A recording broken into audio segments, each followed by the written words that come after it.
David has been a teacher, mentor teacher, and school administrator. For 5 years, he co-taught the Social Studies Methods course for prospective teachers at California State University, East Bay. He served as the New Haven Unified and the American Council of School Administrators Region 6 Teacher of the Year, and was Teacher of the Year in 1996. Bloodletting is his second book, following Chalk Dust, A Teacher's Mark, that was published in 2003. David currently teaches high school history and Spanish at James Lovell High School in Union City, California, and it is our pleasure to have you here at the County Office of Education today and hear from you both. So, welcome our speakers.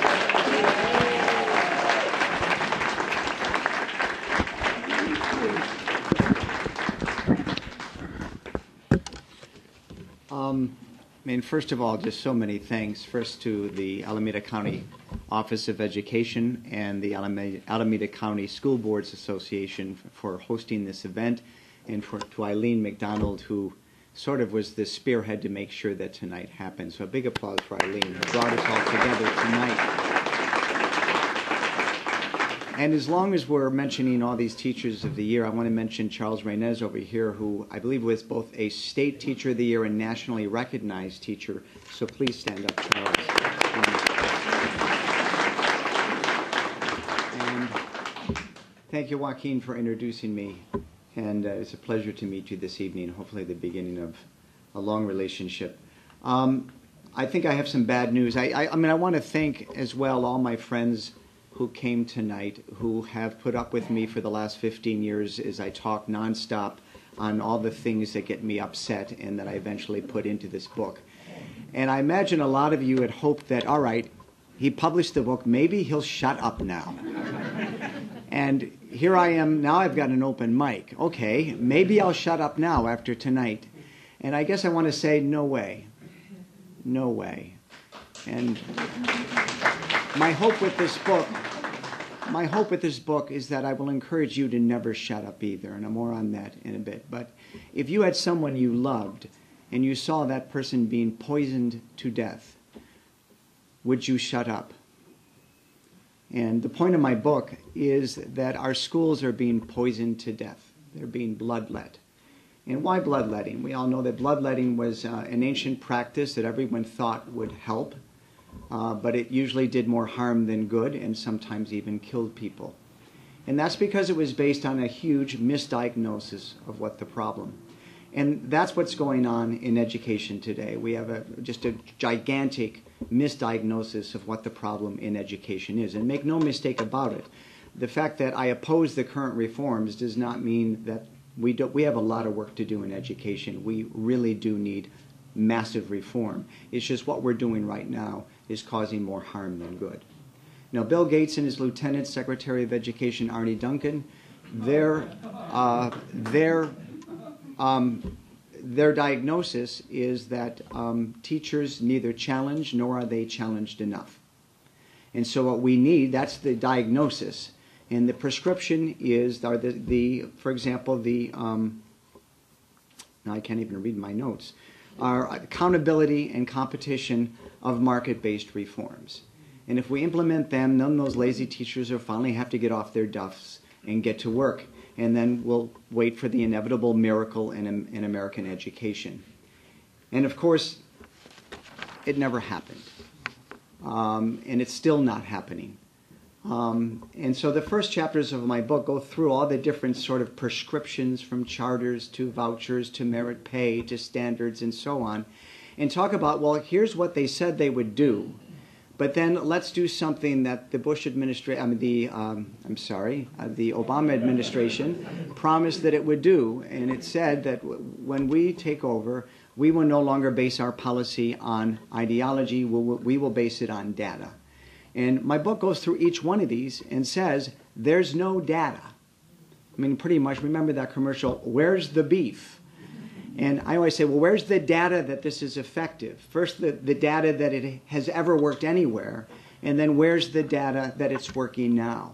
And there is none. and yet we continue to implement these reforms. I'll just pick one out of all the chapters in the beginning. Let's look at charter schools, and I'm almost embarrassed. I guess you're going to be talking about charters tonight. But they began in 1988, and the idea was to free them from state and federal bureaucracy so that they could innovate. They could come up with new ideas that would spread throughout education everywhere. And as they become, as Diane Ravitch, one of my heroes, said, they are havens for the motivated. So when you opened up your first charter school, who went there? But your most motivated teachers, your most motivated parents, and then by extension, the most motivated kids. And that, of course, was a terrible brain drain for all the local schools, as most of their leaders were taken from them and put into this school. But that was a small price to pay if that charter was going to come up with something astounding that would really help all schools everywhere. And charter schools do tend to have it easier. I mean, first of all, they're havens for the motivated. They tend to get lots of outside funding, and typically most of them do not accept students who don't speak English well, or learning disabled students, and oftentimes the less motivated kids. So they have it pretty easy relative to a lot of their colleague schools nearby. So what have been the results since then? What have been the amazing innovations that charter schools have come up with? Anyone? Anyone? No. But what for me is really damning about charter schools, you would think with all those advantages, I mean, frankly, if they don't do anything at all, the very first year, they're going to outperform everyone around them, right? Because they've got most of the motivated kids and teachers, and they're freed from all the state bureaucracy. But Stanford University did a study of all the charter schools nationwide and discovered, and this came as a shock to me, only 17% of charters outperform regular public schools, while fully 37% lag behind regular public schools. I mean, I cannot explain that with all their advantages. That, to me, we should stop and say, whoa, you all should be doing much better, and you aren't. Worse, African American and Latino kids don't tend to do well in charter schools. And yet this is the primary means of reform that is currently being pushed out of the feds. Why? I forgot to mention one thing, and there is one innovation that charters came up with. They hire, and generally, exclusively young and inexperienced and therefore very inexpensive teachers. And then they turn them over in 4 years. And that's how they keep their costs artificially low. So let's just review. They take some of our best new teachers and they burn them out in 4 years. How is this a reform? It's an example of how, in the name of reform, we're doing more harm than good.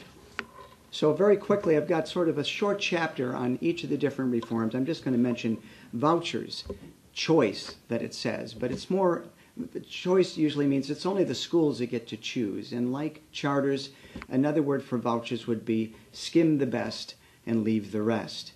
And Milwaukee has the oldest and most extensive voucher program in the nation, and the annual review of economics looked at all the data and said there is no statistically significant difference in student achievement as a result of many years of vouchers. There's no data to support it, so why do we keep pushing it? How about merit pay?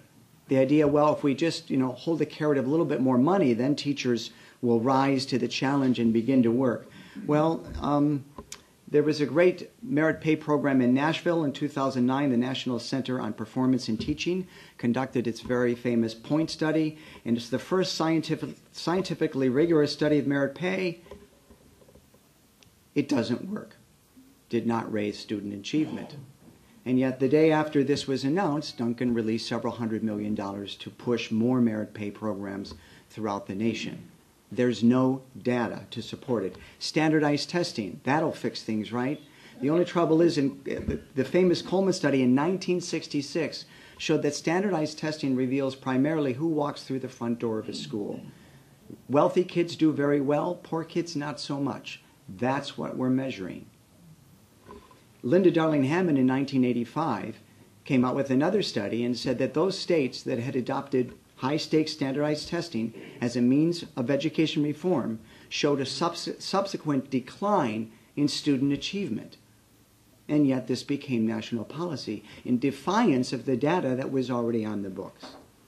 But now we say, aha, you're right. All right, regular standardized testing, that's correlated with socioeconomics. So let's do value added, meaning we'll test the kids at the beginning of the year and we'll see how much their scores changed at the end of the year. How much did the teacher improve their value added? And this has been tried in Florida, statewide, to disastrous results.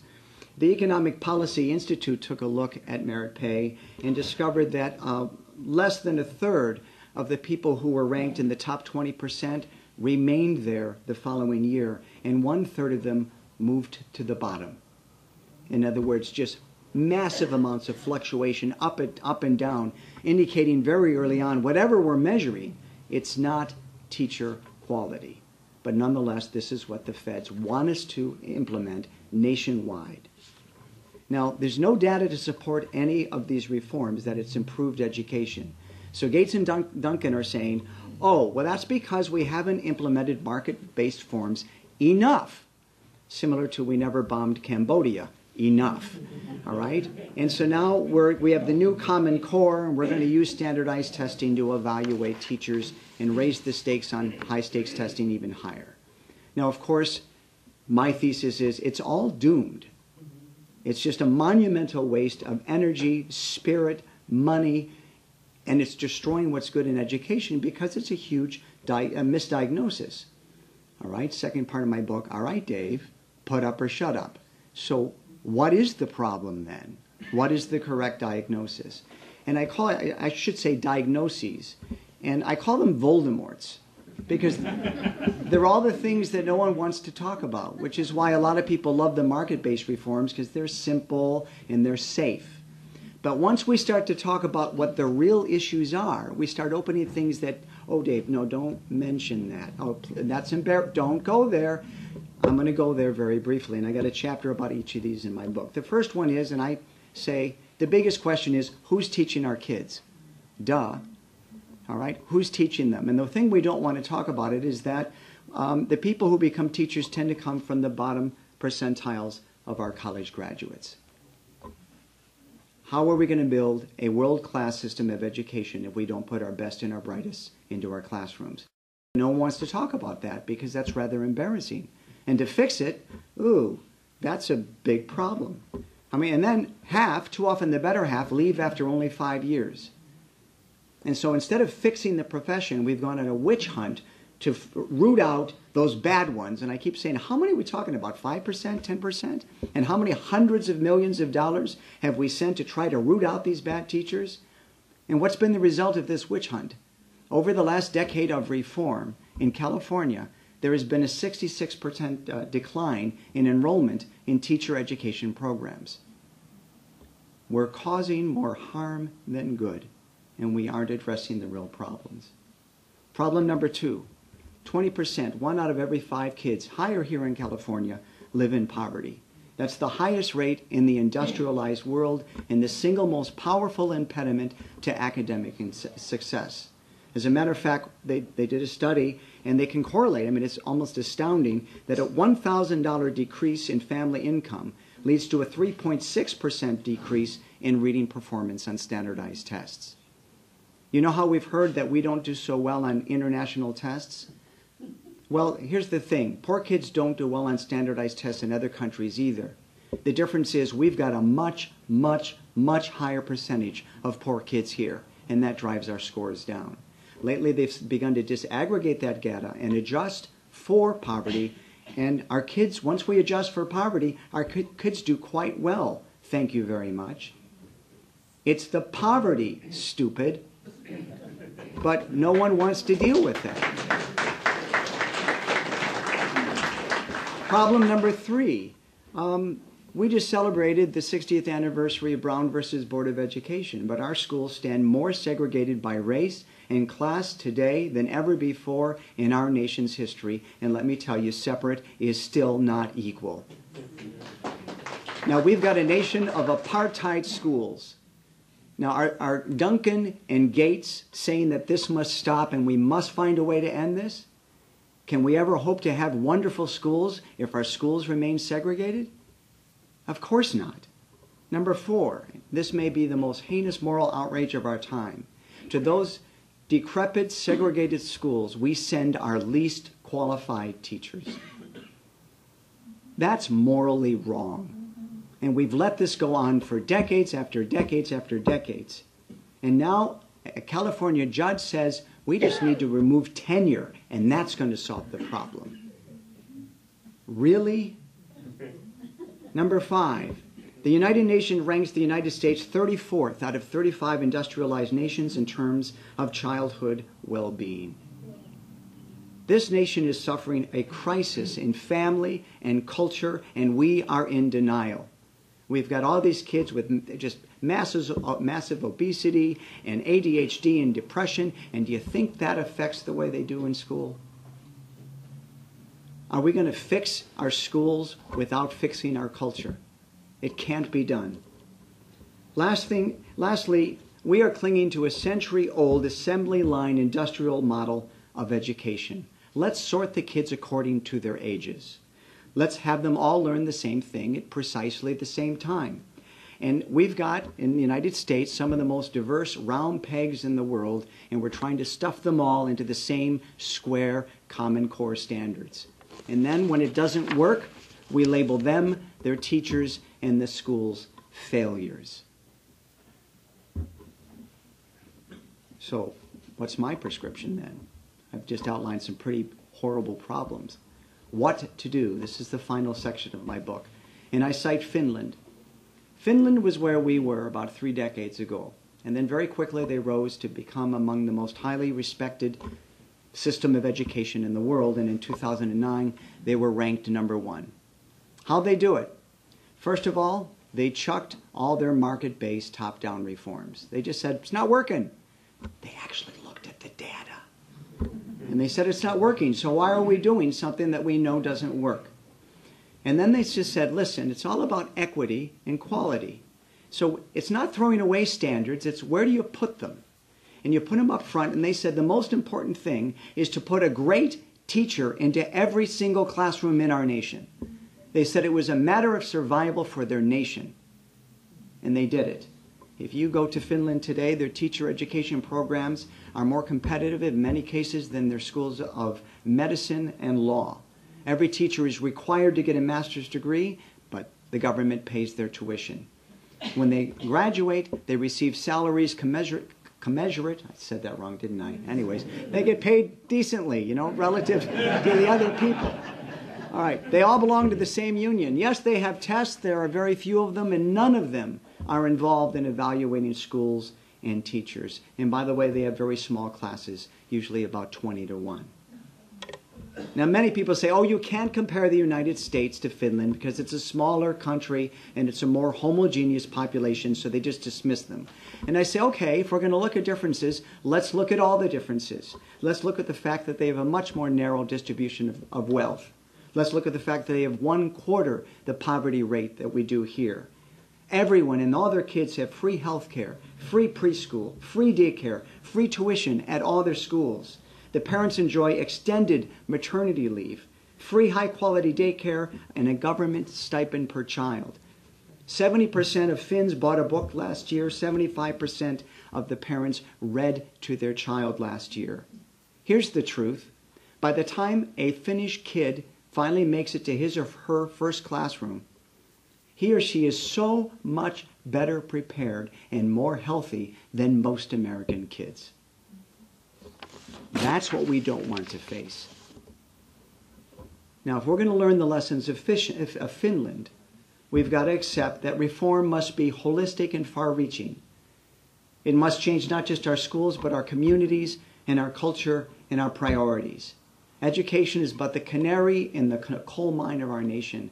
If the wretched bird is dying, then there's a heck of a lot more wrong in our culture and our nation than just our schools. We cannot reform just American schools. We have to reform America. Now I'm going to leave you with, yay, applause. That's going to feel good. Now I left out one more prescription in my book that I'm going to end with here, and I'm addressing this mainly to the educators and the school board members here. And I'm going to go back to 1998, and it's something that I call the San Francisco Unified became the mouse that roared. That was when our then Governor Wilson decreed that all students would take this new standardized test, including all new immigrant kids that could neither speak, read, nor write a stitch of English at all. And we were going to subject them to a full week, a full battery of exams. And in the state of California, there was one district, count it, one, San Francisco, that stood up and said, called it what it was, the emperor has no clothes, and said, that's child abuse. We won't do it. And then to forestall the sanctions, they sued the State Department of Education. Now, do you know how fast that State Department settled that lawsuit out of court? I mean, the example of educators standing up to defend their kids, that's too frightening. I'll give you another example. When our legendary superintendent guy, Emmanuel, retired and was replaced by the worst of his successors, and she began to just dismantle everything and do unconscionable damage to the district. And it's a conversation I had with a fellow administrator at the time who privately admitted, oh yeah, she's taken us to hell. And I said, well, why don't you say that in the meetings? And he said, oh, well, she's going to hang herself on this and I'll still be here. And I said, but what about all the kids she's going to take with her? And he walked away, shrugged his shoulders. You know how in the medical profession, doctors have to take a Hippocratic oath, right? They will cause no harm. And I've always, my belief is there should be, call it a Socratic oath. We as educators will not allow harm to happen to our kids and our students on our watch. Yes.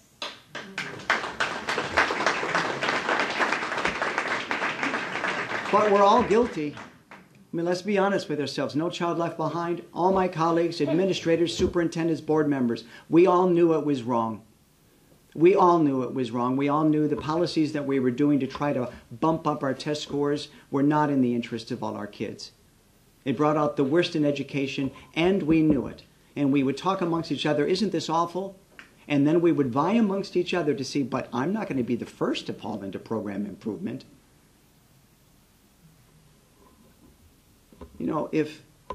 If the government said, all right, doctors, from now on you have to treat the flu with low-grade arsenic, would they just grumble and then do it? Or would they stand up and with one voice say, no, it's wrong, we won't do it. There's no data to support it, it causes harm, forget it, we aren't doing it. That's what we need to do. And so I'd like to, if you'll indulge me, if you're in any way involved in education, if you're a board member, if you're a teacher, if you have children in schools, or if you just give a damn, raise your right hand. And if you dare repeat after me, I will not let harm come to children or public education on my watch.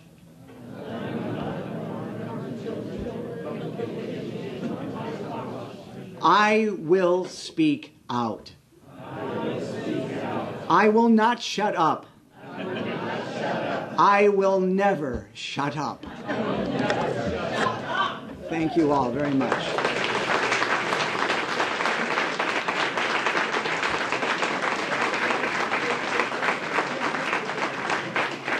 The point of my book, I wanted to enrage you. I wanted to fill you with the data so you can argue with data and say loudly, this is wrong. So let's start dealing with the real issues. I believe we have time for a few questions. 15 minutes of questions. The lovely lady in the purple. When you said to speak up, one of the questions that I will ask you is, did you have a chapter on the effect of institutional race and unconscious racism in our schools? And the reason I say that is, while you did talk about segregation, the truth is there's disproportionality, whether it's in discipline, whether it's in special education, and for the same offense, and I've seen it with my own eyes, the blonde eye, blue-eyed kid maybe gets the, oh, Johnny, you shouldn't do that, or maybe the call home, or the black boy gets suspended. Not to mention the impact of daily insults that happen. And I will say for teachers,